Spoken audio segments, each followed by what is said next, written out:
おめえサイヤ人のこと分かってるようで全然分かってねえな。サイヤ人は戦えば戦うほど強くなっていくんだぜ。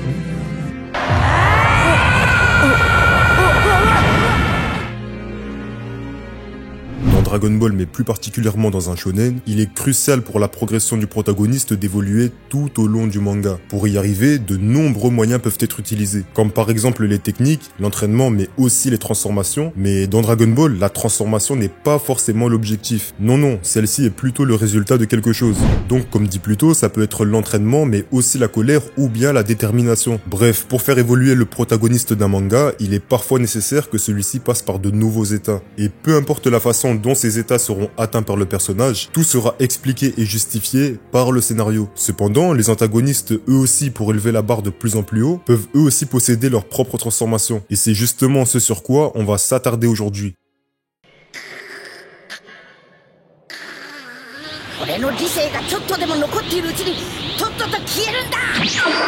Bon, on commence d'abord avec le Super Saiyajin. Ce stade que Goku a atteint sur Namek était censé désigner le Super Saiyan de la légende, le guerrier légendaire qui n'apparaît qu'une fois par millénaire, aka le pire cauchemar de Freezer. Mais comme on le sait, après l'arc Namek, ce stade ne sera plus du tout perçu comme le Super Saiyan légendaire. En effet, après que Trunks, Vegeta ou encore Gohan l'ait atteint, ce stade deviendra tout à fait banal et sera même dépassé par la suite. Et c'est justement ce qui nous permet de rebondir sur le Super Saiyan de stade 2, qu'on appelle aussi le Super Saiyajin Daini Dankai. Ce stade permet de gagner non seulement en vitesse, mais aussi en puissance et en muscles. Donc le power-up n'est surtout pas négligé, car Vegeta est passé de se faire démarrer par ses 18 à faire sa fête à celle deuxième forme. Et ensuite on enchaîne donc avec le Super Saiyan de stade 3 cette fois-ci, le Super Saiyajin Daisan Dankai. Bon, disons les termes de minutes, ce stade est clairement un gros flop. Et attention, je dis pas que c'est un flop scénaristique ou je sais pas quoi, mais plutôt que la transformation en elle-même est un flop, parce que comme on l'a vu, c'est sûrement la transformation la plus déséquilibrée dans tout Dragon Ball. Elle augmente certes massivement la taille des muscles et la force brute, mais en contrepartie, elle réduit fortement la vitesse. Et on l'a vu dans le combat entre Cell Parfait et Trunks, la vitesse est primordiale dans un combat. Parce que si t'es très fort, mais que t'arrives pas à toucher ton adversaire, bah comment est-ce que tu vas gagner? Tu vas rien faire, tu vas faire comme Trunks, tu vas pleurer. Donc voilà pourquoi il est primordial d'avoir un équilibre entre la vitesse et la force. Et c'est justement grâce à ce flop que Goku va en tirer des leçons pour enfin trouver la solution et l'équilibre en élevant cette transformation à son plein potentiel.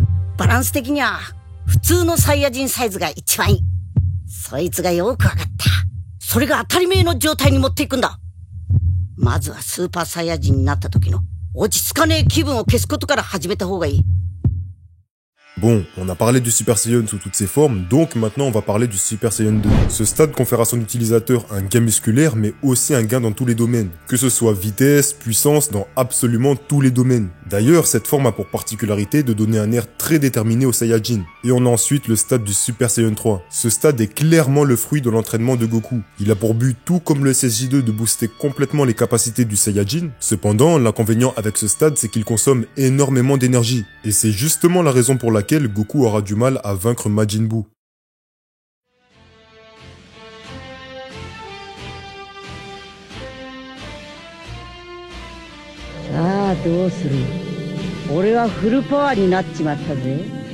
Et nous voilà enfin avec le réel Super Saiyan de la légende. J'en ai déjà parlé dans plusieurs de mes vidéos, mais ce stade est clairement celui de l'ultime Saiyajin. Seul Goku a réussi à atteindre ce stade. Et pour ceux qui me diront « Ouais, mais Vegeta il l'a atteint aussi, etc.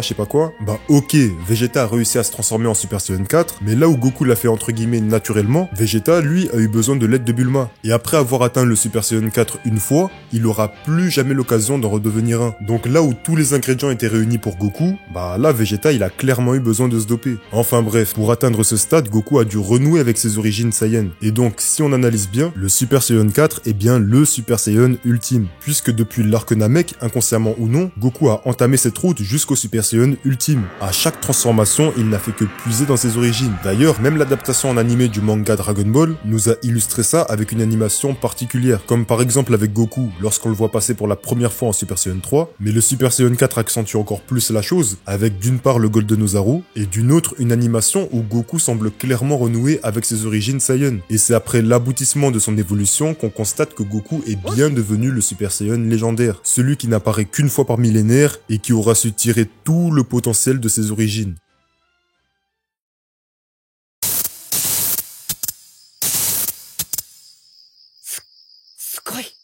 素晴らしい。確かにごはんさんは限界を超えた。見たとこ天して変化がねえ。スーパーサイヤ人でもねえのにこんなに極められるもんなんか。 Ensuite, on a la libération du potentiel. Bon, c'est vrai que c'est pas forcément une transformation, mais c'est quand même un état permanent pour son utilisateur. Normalement, ce rituel est censé libérer tout le potentiel du personnage. Donc logiquement, après ce rituel, le personnage est censé être au top de sa forme. Et quand je dis qu'il est au top, ça veut dire qu'il est censé être à son prime. Donc, peu importe comment il va s'entraîner, ce qui va se passer, il ne sera jamais plus fort qu'il ne l'est actuellement, après avoir subi le rituel, puisque tout simplement son potentiel a été libéré. Donc, dans ce cas, ça veut dire que l'utilisateur n'a plus besoin de s'entraîner, puisqu'il ne pourra plus progresser. Donc voilà, je sais que j'ai beaucoup insisté sur ça, mais c'est juste pour que les gens comprennent. Pour qu'on arrête de me dire « Ouais, mais Gohan dans DBS, il est meilleur que dans DBZ ». Mais ça n'a aucun sens. Ça n'a aucun sens. Enfin bref, à la base, ce rituel était très intéressant. Mais ça, c'est encore une fois jusqu'à ce que DBS vienne tout gâcher. Ensuite, on a le Super Saiyan Berserk, ou plutôt énervé. C'est un peu le stade que Kale a atteint lors du tournoi du pouvoir. Donc c'est un stade où le Saiyajin ne contrôle plus rien. Il est totalement guidé et envahi par sa colère. Et donc forcément, il n'a plus aucun contrôle sur ses émotions.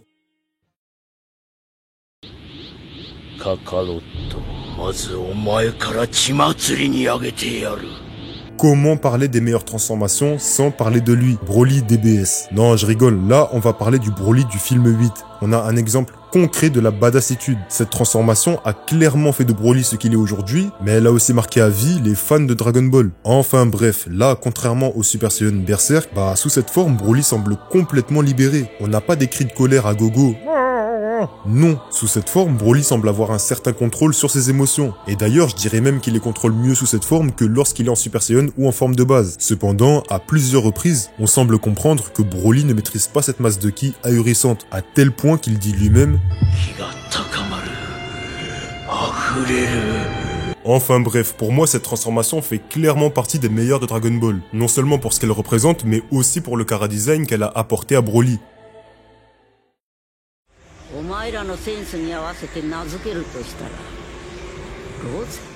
Et on enchaîne avec le Super Saiyajin rosé. Bon, là on va pas se mytho, il y avait vraiment aucun intérêt. À part pour vendre des figurines, je vois pas en quoi cette transformation était vraiment indispensable. Après, pour ce qui est du chara-design, ça plaît ou ça plaît pas, moi perso c'est pas mon délire, mais je sais reconnaître qu'il y en a beaucoup qui ont kiffé. Enfin bref, pour moi le seul et unique point fort de cette transformation, c'est que ça nous rappelle que Dragon Ball c'est pas des transformations qui n'ont ni queue ni tête. Par exemple, un power-up dans DBS, ça se passe comme ça. Ah, pourquoi je suis pas assez fort?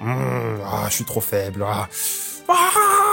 Allez hop, nouvelle transformation, nouvelle couleur de cheveux, et ça durant tout le manga. Bon après c'est vrai que je prends ça un petit peu à la rigolade, mais c'est la réalité. À l'époque dans Dragon Ball, on n'avait pas besoin de nouvelles transformations tous les 5 épisodes. Un personnage pouvait énormément progresser, pourtant il gardait le même chara-design. Il n'y avait pas autant d'extravagance comme dans DBS, et attention, je suis pas en train de dire que l'extravagance c'est mauvais, c'est juste que quand c'est pas dosé, là oui c'est mauvais. Enfin bref, tout ça pour dire que si on y réfléchit bien, le seul point fort qu'on peut trouver à la transformation SSJ rosé, en tout cas selon moi, c'est que ça peut nous faire réfléchir et là on peut se dire « Ah, mais c'est vrai que dans DBZ on n'avait pas autant de transformations, pas autant d'extravagance, mais pourtant les personnages pouvaient progresser. » Je pense à Gohan après la libération du potentiel, à Piccolo après avoir fusionné avec Nail ou avec Kami, aux 3 stades du Super Saiyan, ou encore tout simplement le Zenkai.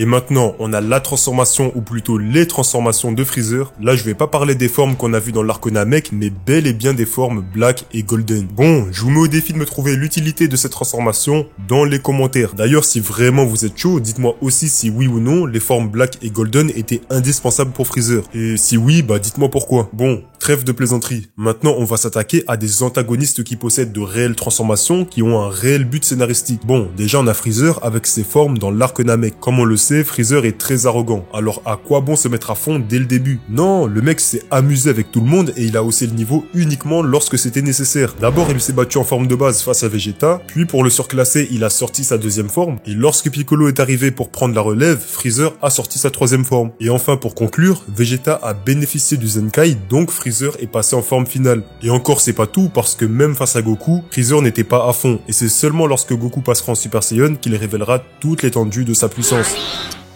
今感じられる気なんか参考にしちゃいけない。あいつはもっととんでもないパワーを秘めている。お前のようにな、トランクス。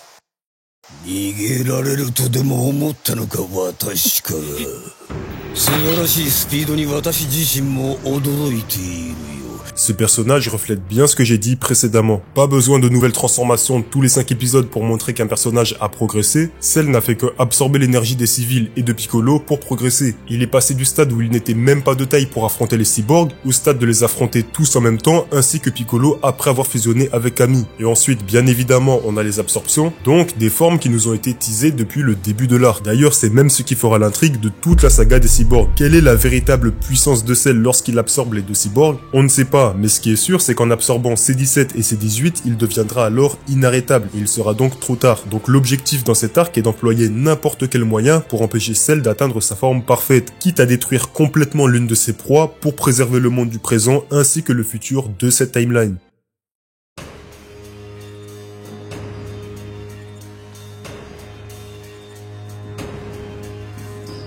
今度はやけにおとなしいな。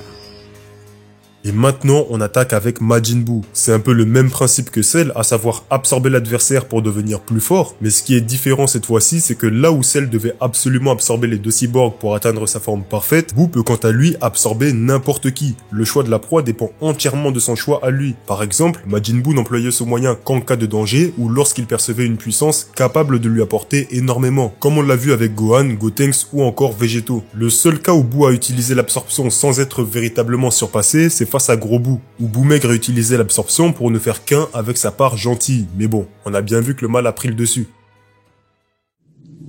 戦闘民族サイヤ人か。嫌な言葉だ。 Et on termine donc avec Baby. Ce personnage est clairement différent de ses prédécesseurs. Là où les autres se transformaient ou absorbaient, lui, il migrait dans les corps à la recherche du corps le plus fort. Plus le corps où il migre serait puissant, plus il aurait de chances d'accomplir son plan. Et son objectif, c'était l'anéantissement des Saiyajins. Et pour ce faire, il a migré dans les corps des civils, mais aussi des Saiyajins présents à cette époque. Donc Gohan, Goten, Vegeta et Trunks pour venir à bout de Goku. D'ailleurs, le corps où il se sera entre guillemets le plus investi, c'est ironiquement le corps de Vegeta, le prince des Saiyajins, est donc celui qui représente le mieux à cette époque la race des Saiyans. Donc franchement, selon moi, je trouve que c'est un bon moyen de power-up. Parce que non seulement grâce à la ruse, tu peux posséder un adversaire plus puissant que toi, mais en plus de ça, tu peux migrer en chaque personne de la population pour les mettre à ton service. Et ça, franchement, c'est pas négligeable. On l'a bien vu avec le cas de Bulma, elle a clairement été le bras droit de Baby. Et maintenant, on va parler du SSJ God et du SSJ Blue. Bon, pour être franc, le Super Saiyan God, ça pouvait être une bonne idée. C'est vrai qu'elle a mal été développée par la suite, mais au départ, c'était loin d'être une mauvaise idée. Après avoir découvert le côté entre guillemets divin dans Dragon Ball lors de la saga Buu, c'était certainement une bonne idée de vouloir explorer un peu plus ce côté divin par la suite. Mais malheureusement, le problème c'est que, encore une fois, ça a mal été fait. Le délire avec les anges, les Akaishin et encore plus Zeno, c'était un gros flop. Mais bon, j'en ai déjà parlé dans quelques-unes de mes vidéos. Sinon, en soi, la transformation en elle-même, le Super Saiyan God, ça aurait été bien. Ça aurait été bien si elle était unique et s'il n'y avait pas tout ce qui est venu par la suite, comme par exemple le Super Saiyan Blue, le Super Saiyan Blue Full Power, le Super Saiyan Blue évolué, le Super Saiyan Blue vert, le Super Saiyan Blue bleu, le Super Saiyan Blue blanc. Enfin bref, vous avez bien compris que le Super Saiyan Blue, c'est un flop international. C'est le flop vraiment ultime. D'ailleurs, regardez, donnez-moi l'utilité du Super Saiyan Blue, à part vendre des figurines et des produits dérivés. Bah ouais les gars, sinon c'est trop facile. Donc là carrément, mettez la pause sur la vidéo pendant une semaine et dites-moi en commentaire à quoi sert le Super Saiyan Blue.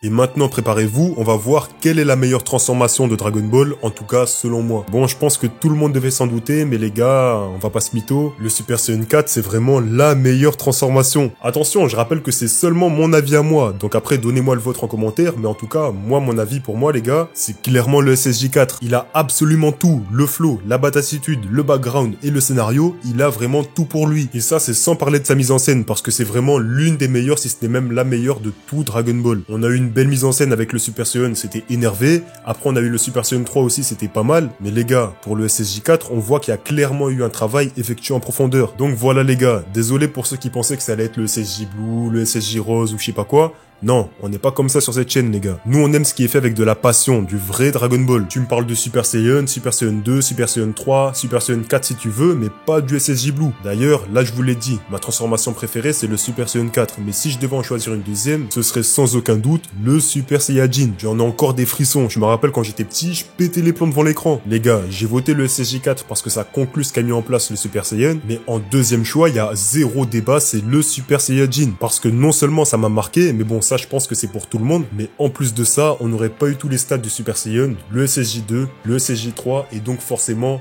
pas de SSJ 4. Voilà, on arrive à la fin de cette vidéo, donc si elle t'a plu, n'oublie pas de liker, de me donner ton avis en commentaire et de partager la vidéo à tes amis. Et sur ce, il me reste plus qu'à vous dire à la prochaine pour une nouvelle vidéo. Sayonara.